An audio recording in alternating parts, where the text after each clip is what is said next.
Hello friend, welcome to Bajirao Reddy institute. Today analysis के आज के अंक में हम 19 जुलाई 2024 के 3 प्रमुख समाचारों को देखते हैं, जिसमें से पहला है ओपन एआई का प्रोजेक्ट स्ट्रॉबेरी मॉडल या प्रोजेक्ट या स्ट्रॉबेरी मॉडल क्या है। इसको हम समझने की कोशिश करेंगे कि ये क्या है, कैसे है। दूसरा है एक संपर्क रहित जनजाति मासिको पीरो हाल में चर्चा में है, क्योंकि उसको लोग बता रहे हैं, विशेषज्ञ बता रहे हैं कि उसके सामने आवास का संकट या हैबिटेट लॉस की स्थिति हो गई है।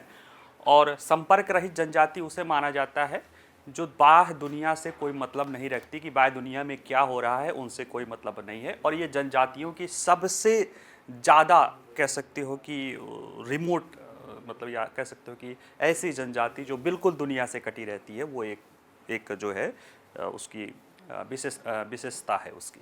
ठीक है।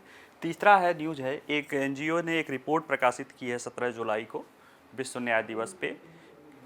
उसमें ये है कि असम में पिछले 2-3 सालों में जो असम सरकार का बाल विवाह को रोकने का प्रवाह है, उसके कारण 81% बाल विवाह के मामलों में कमी आई है, ये रिपोर्ट बता रही है। तो हम इन तीनों को देखने की कोशिश करते हैं। पहला देखते हैं ओपन एआई का प्रोजेक्ट स्ट्रॉबेरी। देखिए, मनुष्य बना है और वो सोच रहा है।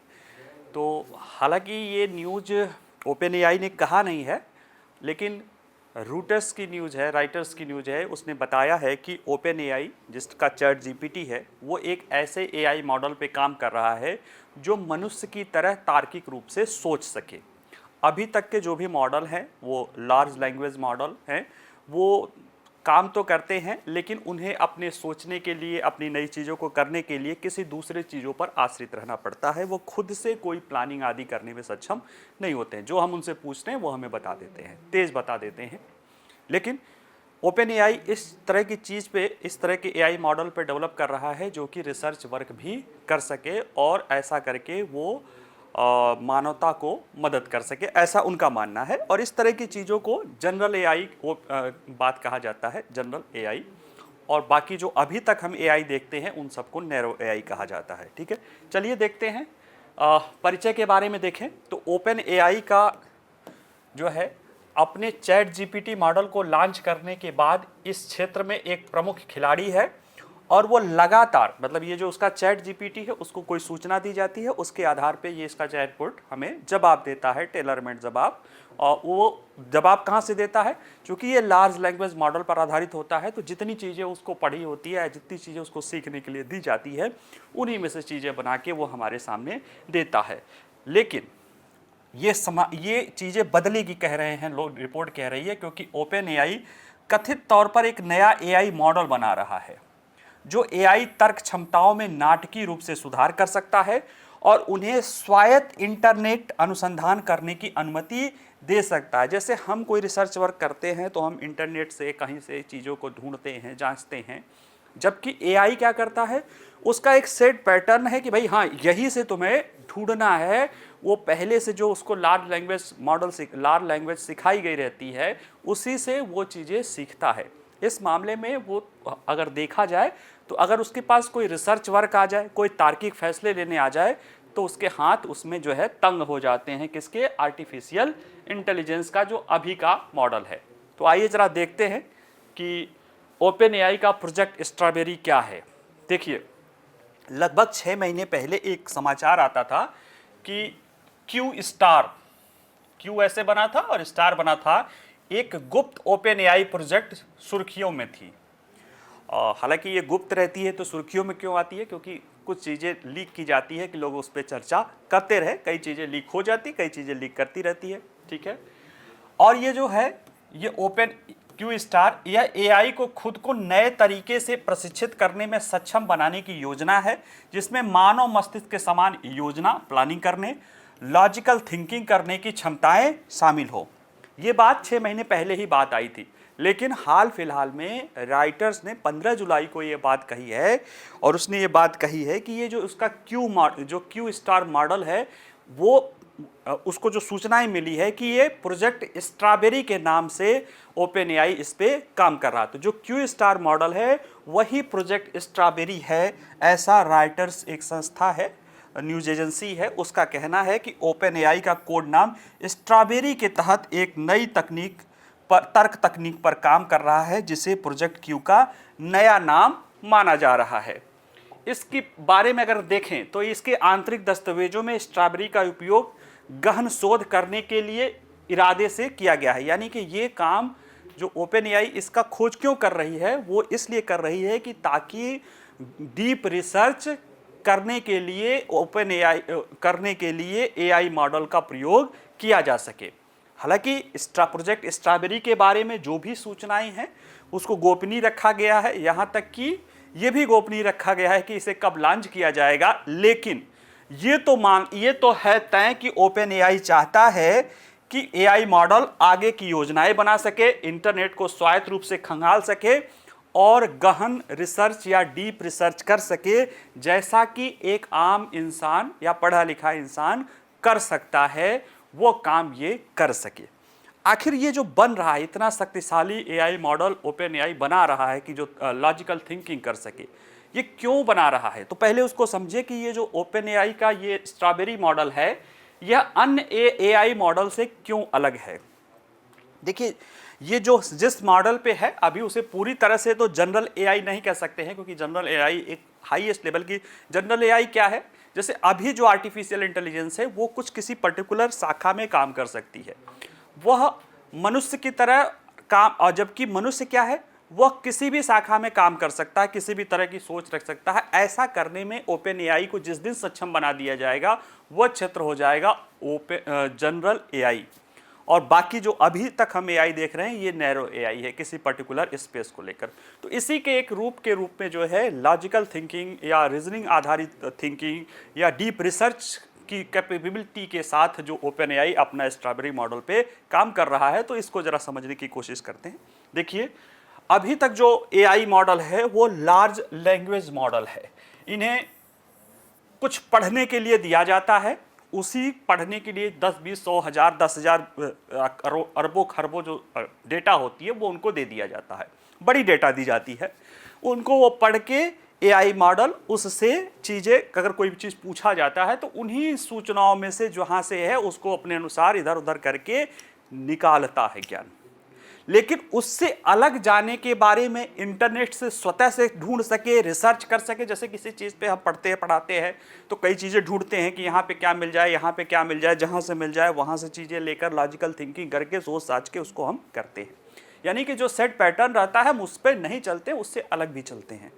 लेकिन वो अभी जो मॉडल है लार्ज लैंग्वेज मॉडल का चैटबॉट, ये इसको जो पाठ दिया जाएगा उसी को संक्षेप में प्रस्तुत करके गद्य रचना या अन्य भाषा, अन्य पिक्चर आदि में ये कर सकता है।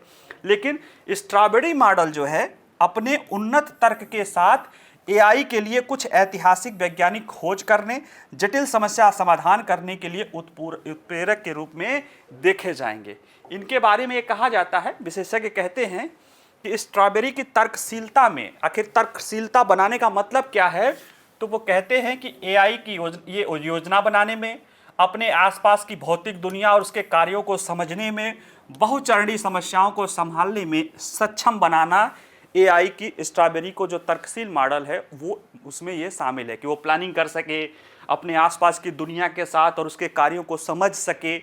यानी कि जो अभी सिर्फ जो उसका मॉडल है, लार्ज लैंग्वेज जो दी जाती है उसी से नहीं, वो अपने आसपास की दुनिया से के बारे से भी चीज़ें वो जानकारी इकट्ठा करके, और ये क्यों दिया जा रहा, ताकि मनुष्य की तरह ये रिसर्च वर्क में भी काम किया जा सके। अभी ये सहयोगी के रूप में है, इसे और डीप रिसर्चकर्ता के रूप में माना जा सकता है। जैसे आर्टिफिशियल इंटेलिजेंस के बारे में ये कहा जाता है कि ठीक है, अब आर्टिफिशियल इंटेलिजेंस प्रोग्रामर भी पैदा हो गया है, कोड आज भी लिख रहा है, लेकिन लोगों को ये बात कहा जाता है कि ये सिर्फ हेल्पिंग हैंड के रूप में काम करेगा, सोचने का काम अभी भी हमारे क्या करेंगे, प्रोग्रामर ही करेंगे, सॉफ्टवेयर इंजीनियर ही करेंगे। लेकिन अगर इस तरह के रिसर्च वर्क बना दिया जाएगा तो वो भी काम ये करने में सक्षम हो जाएंगे। तो जरा देखते हैं कि ये स्ट्रॉबेरी मॉडल की उपयोगिता या उपयोग कैसे किया जाएगा।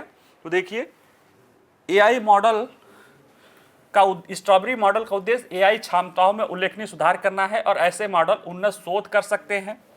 जैसे प्रयोग कर सकते हैं, डेटा का विश्लेषण कर सकते हैं, नई परियोजनाएं सुझा सकते हैं। इसमें विज्ञान में कई सफलताएं मिल सकती। चिकित्सा के क्षेत्र में दवा की खोज कर सकते हैं, आनुवंशिकी में अनुसंधान और यहाँ तक कि व्यक्तिगत दवाओं को भी विकसित करने के लिए विशाल डेटा सेट का उपयोग कर सकते हैं कि इंडिविजुअल व्यक्ति के लिए कौन सी दवा किस तरह की दी जानी चाहिए, कितने मात्रा में दी जानी चाहिए, क्योंकि फिर ये उसके लिए आसान हो जाता है।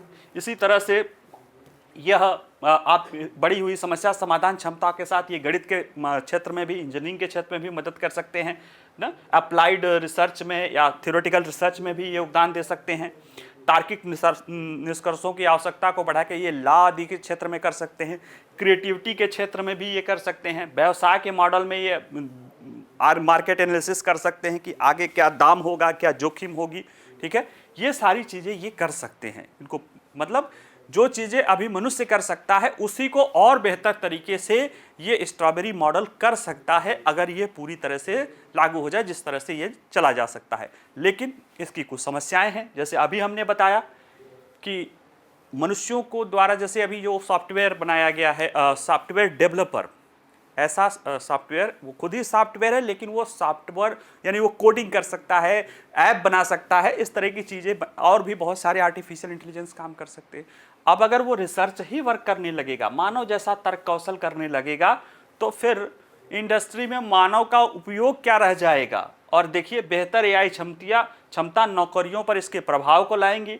इसे चलाने के लिए आवश्यक मात्रा में विशाल ऊर्जा चाहिएगी, उसकी समस्या आएगी। और आसपास के जो नैतिक प्रश्न हैं वो इस मॉडल से जुड़ी हुई कुछ चुनौतियां पेश कर रहे हैं। तो ये है आपका ओपन एआई का जो है स्ट्रॉबेरी मॉडल, जो अभी इसके बारे में आया नहीं है, लेकिन राइटर्स की न्यूज़ थी, द इंडियन एक्सप्रेस में इसका एक्सप्लेनेशन है, तो हमने आपको पढ़ा दिया। ये एक्चुअल में जनरल आर्टिफिशियल इंटेलिजेंस का एक एग्जाम्पल है, उसी तरह दिशा में बढ़ने का एक पहल है। हालांकि उसमें और भी सारी चीज़ें हैं, लेकिन ये उसी का एक उदाहरण के रूप में ये आगे बढ़ रहा है। अगला देखिए कि पेरू की संपर्क रहित जनजाति मासुको पीरो के समक्ष आवास के संकट का खतरा है, हैबिटेट लॉस का खतरा है। ये तस्वीर कुछ दिन पहले जून माह में ये तस्वीर एक सर्वाइवल तरह के संस्था है, सर्वाइवल यानी लोगों के सर्वाइवल पे काम करती है, एनजीओज है, उसने एक तस्वीर साझा की है, वीडियो एक्चुअल में तस्वीरें भी साझा की है, वीडियो भी साझा की है। इसमें 50 से अधिक मासिको पीरो नाम की कॉन्टैक्टलेस जनजातियां दिखाई देती हैं, और हाल फिलहाल में ये ज़्यादा दिखाई दे रही हैं और ऐसे चर्चा में है। ये एक्चुअल में पेरू की संपर्क रहित जनजाति है, और इन दिखाई देने को दिखा के वो बताना चाहती हैं कि ये जहाँ दिखाई दे रही हैं वहाँ से कुछ दूर पहले ही, कुछ दूर यानी 10-12 मील दूर ही जंगल कटाई का काम चल रहा है, जिसके कारण इनके आवास या हैबिटेट का नुकसान हो सकता है, क्योंकि ये वो जनजाति हैं जो बिल्कुल जंगलों में रहती हैं, उनको दुनिया से कोई मतलब नहीं है। तो हमें भी इनसे मतलब नहीं रखना चाहिए।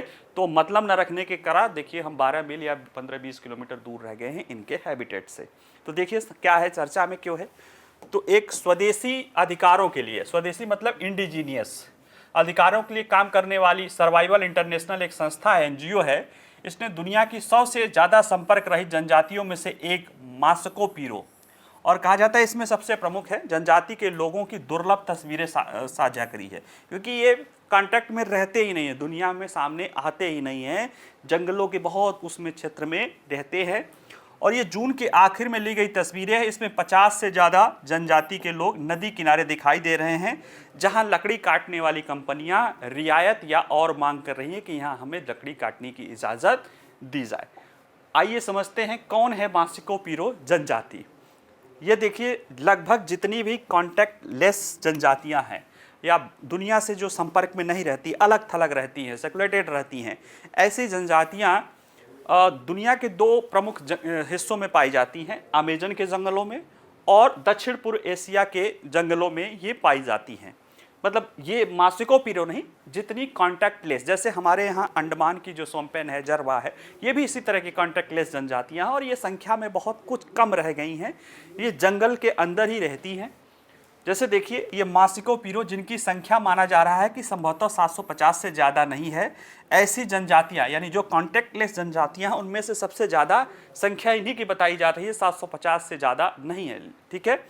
और ये जनजाति मास्को पीरो जनजाति को दुनिया में चल रही चीज़ों से कोई लेना देना नहीं है। यह लोग दुनिया से कटे हुए हैं और न ही उनसे इनसे कोई फर्क पड़ता है कि दुनिया में क्या हो रहा है।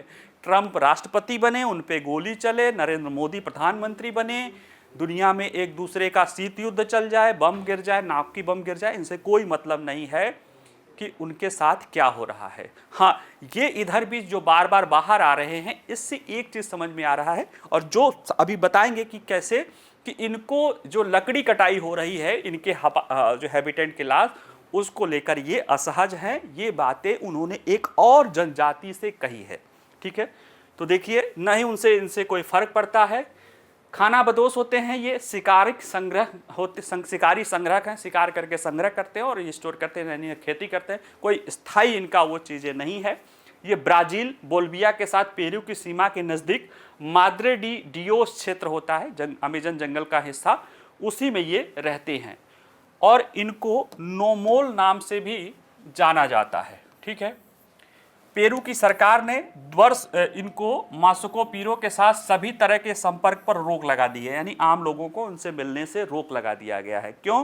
क्योंकि सरकार को डर है कि इनकी आबादी में कोई बीमारी, हमारे से कोई बीमारी इनकी आबादी में फैल सकती है, क्योंकि ये बहुत ही ससेप्टिबल है। उनकी अभी इम्यून सिस्टम चूँकि कटे कटे रहते हैं, तो हमसे कौन सी बीमारी उनको लग जाए, और 750 की आसपास की संख्या है, तो इनका जो है अस्तित्व समाप्त हो सकता है। इसलिए पूरी तरह से ये प्रोटेक्टेड है। और ये जनजाति बहुत ही एकांत प्रिय है, यानी बिल्कुल सेक्लूडेड रहती है। कभी कभार ही मूल निवासी इन लोगों से, वहाँ की भी एक इसी तरह से इन लोग हैं, इन जनजाति जो पीरो भाषा बोलते हैं, उन्हीं से कभी कभी संपर्क करती है। और हम मास्को पीरो के बारे में जो कुछ भी जानते हैं, यही इन लोगों के द्वारा ही बाहर आया है।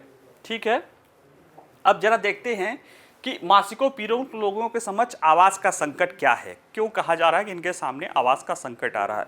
तो वर्ष 2002 में पेरू सरकार ने ये जो मास्को पीरो के क्षेत्र हैं जहाँ पे वो रहते हैं, माद्रे डी डियोस प्रादेशिक रिजर्व बना दिया था। एक रिजर्व इलाका बना दिया गया था, जैसे हमारे यहाँ सोमपेन रिजर्व है और आपका ग्रेट निकोबार पे, तो वो रिजर्व बना दिया गया था। लेकिन जो क्षेत्र बनाया गया था उसके बाहर भी ये दिखाई देते हैं, यानी जो क्षेत्र बना है वो छोटा है, उसके बाहर भी ये इनका जो स्थान है जहाँ पे ये स्थल रहते हैं। और जो रिजर्व के बाहर का इलाका है उसको पेरू सरकार ने जंगल की कटाई के लिए, कंपनियों को लकड़ी काटने के लिए दे दिया कि सदाबहार वनों की वो कटाई करें। और जब ये कटाई हो रहा है तो मास्को पीरो लोगों ने स्वयं जिन लोगों को पता है ना, इन लोग जिनके द्वारा, जिन नहीं इन YEIN, इन लोगों के द्वारा जिनके जरिए ये हमें सूचनाएं कभी मिलती है, उन लोगों से इन्होंने खुद ही कहा है, इन लोगों से इन्होंने खुद ही कहा है कि वह कंपनियों के प्रति अस्वीकृति व्यक्त की है, क्योंकि उनके साथ, कंपनियों के वालों के साथ कभी कभी हिंसक झड़पें और इस तरह की चीज़ें हो जाती है। और ये पहली बार नहीं हो रहा है।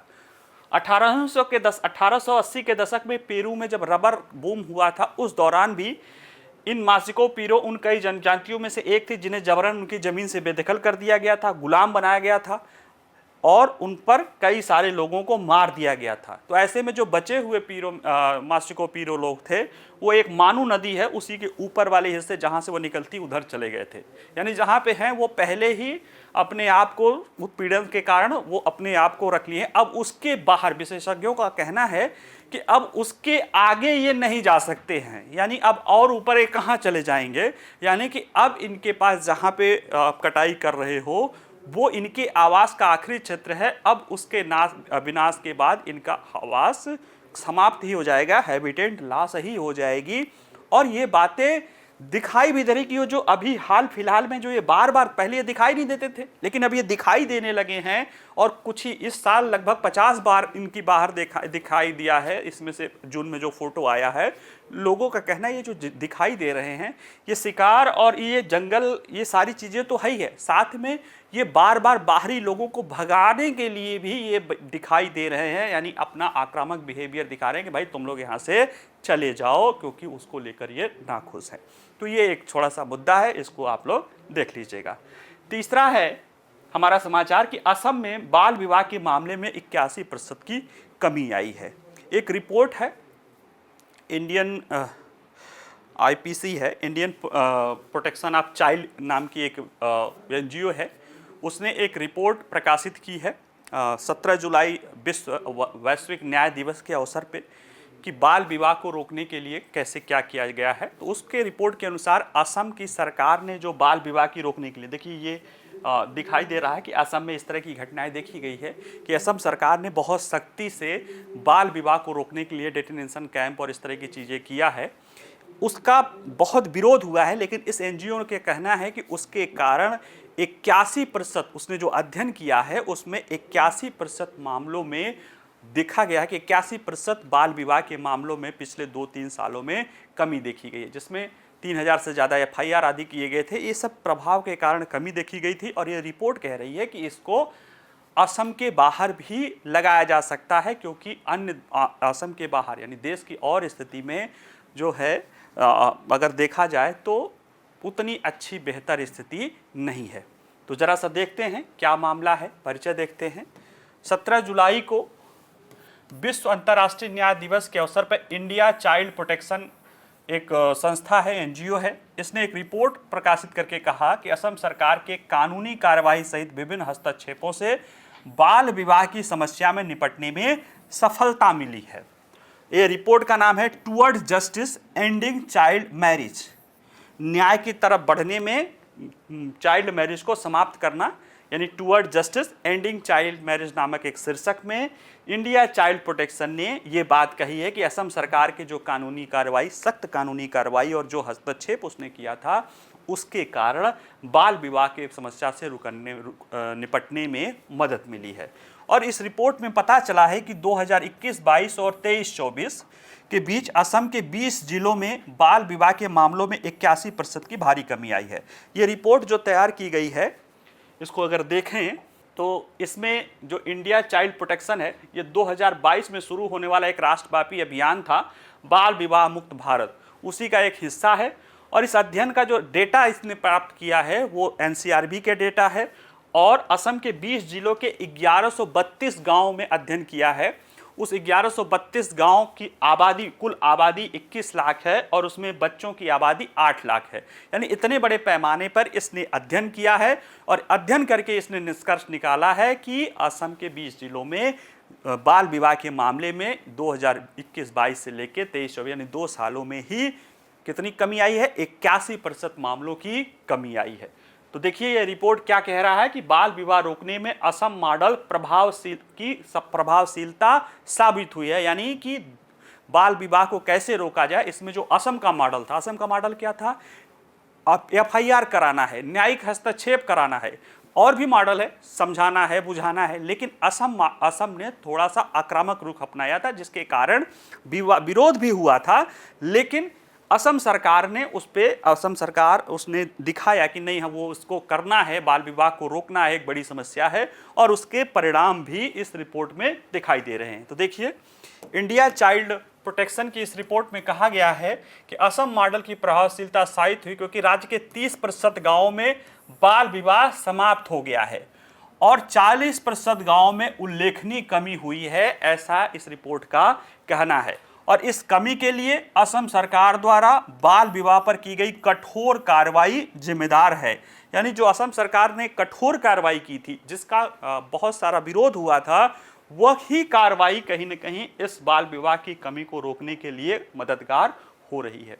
देखिए असम के मुख्यमंत्री हिमंता बिस्वा शर्मा ने कहा है कि 3000 से अधिक गिरफ्तारियां हुई हैं और राज्य सरकार की शून्य सहनशीलता नीति के कारण राज्य में बाल विवाह के मामले में 81% की कमी देखी गई है। रिपोर्ट कहता है कि 20 में से 12 जिलों में, यानी 20 जिन जिलों पर अध्ययन उसमें से 12 जिलों में 90% से अधिक उत्तरदाताओं का मानना है कि बाल विवाह से संबंधित मामलों में व्यक्तियों को गिरफ्तार करने और एफआईआर दर्ज करने जैसे कानूनी कार्रवाई ने ऐसे मामले वाली घटना को प्रभावशाली रूप से संबोधित किया है, यानी इस समस्या को दूर किया है। यानी कि जिस तरह से असम में ये आरोप फोटो से ही दिख रहा है, तस्वीर ही लगाई थी कि ये एफआईआर किया जाता था, गिरफ्तारी की जाती थी, महिलाओं को, पुरुषों को अलग कर दिया जाता, ले जाके जेल में डाल दिया, इस तरह की चीज़ें करने की, हालांकि उसको बहुत विरोध भी सामना करना पड़ा, लेकिन उसी से कहीं न कहीं बाल विवाह के मामले में असम में अच्छा परिणाम दिखाई दे रहा है। और ये रिपोर्ट कहती है कि अन्य राज्यों में भी असम मॉडल उपयोगी हो सकता है। जब असम में 2-3 सालों में 81% बाल विवाह के मामलों को कटौती की जा सकती है, तो ये अन्य राज्यों में भी ये लागू हो सकता है। देखिए क्या कहा गया है कि बाल विवाह के मामलों में कानूनी हस्तक्षेप पर असम सरकार का बल अब देश के बाकी हिस्सों के लिए भी अनुकरणीय मॉडल बन गया है। इस रिपोर्ट के अनुसार देश भर में 2022 में देश भर की अदालतों में सुनवाई के लिए सूचीबद्ध कुल 3563 बाल विवाह के मामले थे, जिसमें केवल 181 मामलों का सफलतापूर्वक निष्कर्ष निकला था और 92% मामले पेंडिंग रह गए थे। और जिस तरह से ये कार्रवाई देश भर में अदालतों में हो रही है, उस तरह से तो 19 साल लग जाएंगे।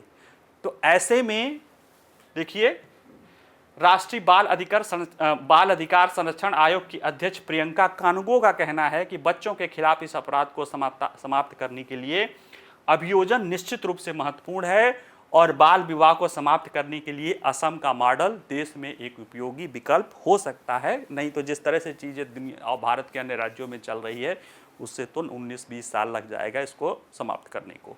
और असम सरकार ने 2 सालों में ही 51% का रिडक्शन किया है। यानी कि ये एक मॉडल है कि हम सख्त कानून द्वारा कानून प्रवर्तन पर बल देके बाल विवाह जैसे सोशल एविल को भी समाप्त करने में इसमें मदद मिल सकता है।